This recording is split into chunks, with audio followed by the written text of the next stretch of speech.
Shalom, shalom, bien-aimés dans le Seigneur.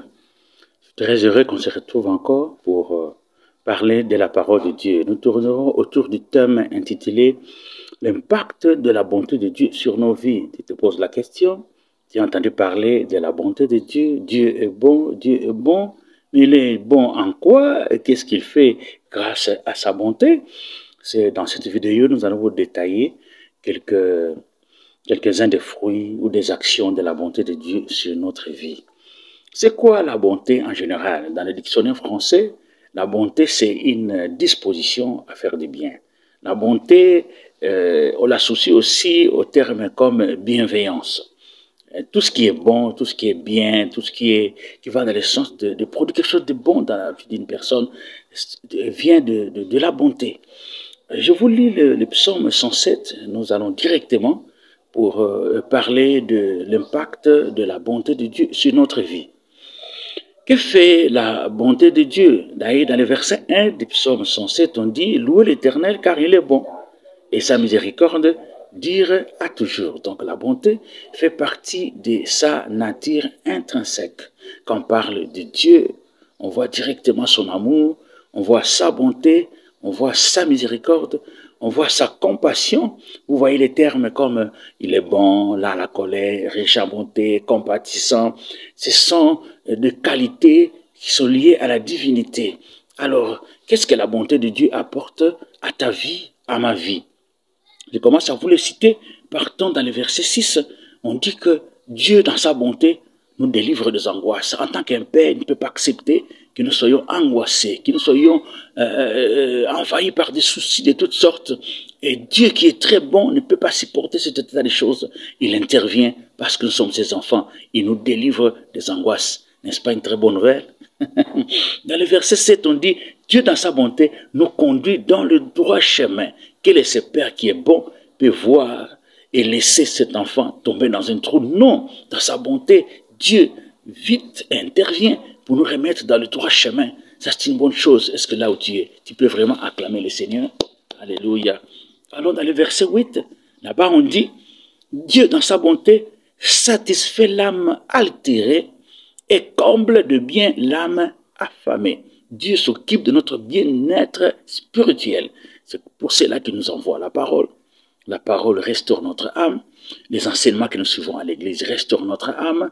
Les conseils que nous recevons à gauche et à droite viennent restaurer notre âme. Et lorsque l'âme est restaurée, c'est tout notre être qui se sent bien. Parce que nous sommes en accord avec Dieu, nous sommes dans les meilleures dispositions pour faire ce qui est juste et ce qui est correct. Dans le verset 13, qu'est-ce que Dieu fait encore dans sa bonté? Dieu nous fait sortir des ténèbres, de l'ombre de la mort, et il rompt nos liens. Waouh!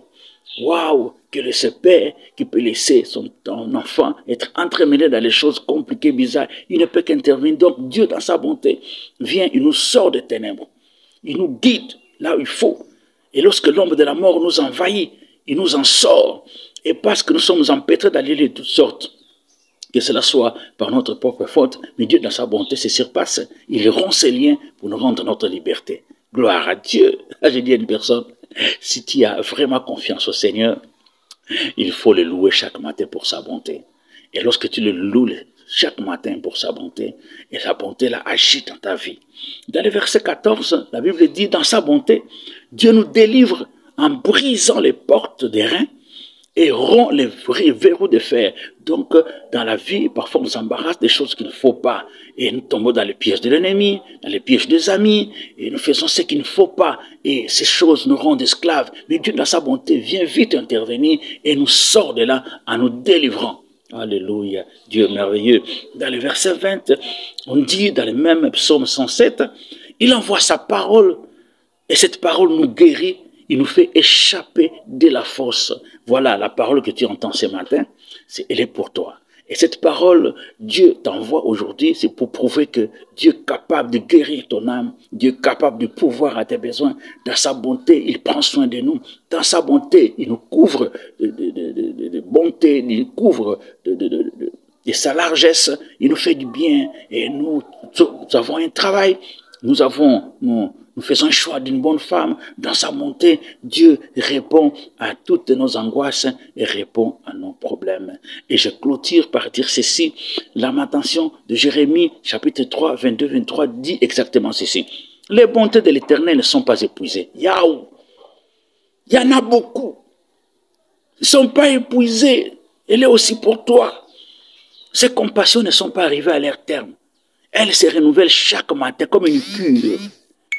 Chaque matin, Dieu exprime sa bonté, nous donne une dose, une certaine dimension de bonté. C'est ce qui fait que tu commences la journée et tu la finis bien. Tout ça, c'est la bonté de Dieu qui agit, qui veille, qui fait en sorte que ses enfants se retrouvent dans la journée. Oh, que la fidélité de Dieu est grande. C'est chaque matin. Il ne saute pas des jours. Il ne rate pas, il n'oublie pas. C'est chaque matin que la dose arrive. Ah, acclame le Seigneur pour sa bonté. Parce que tu as compris, like, abonne-toi et partage la vidéo à beaucoup d'autres pour qu'ils aussi vivent la bonté de Dieu. Vis-la par la foi. Bénis Dieu chaque matin pour cette bonté et vis cette bonté au nom de Jésus-Christ. Que Dieu vous bénisse.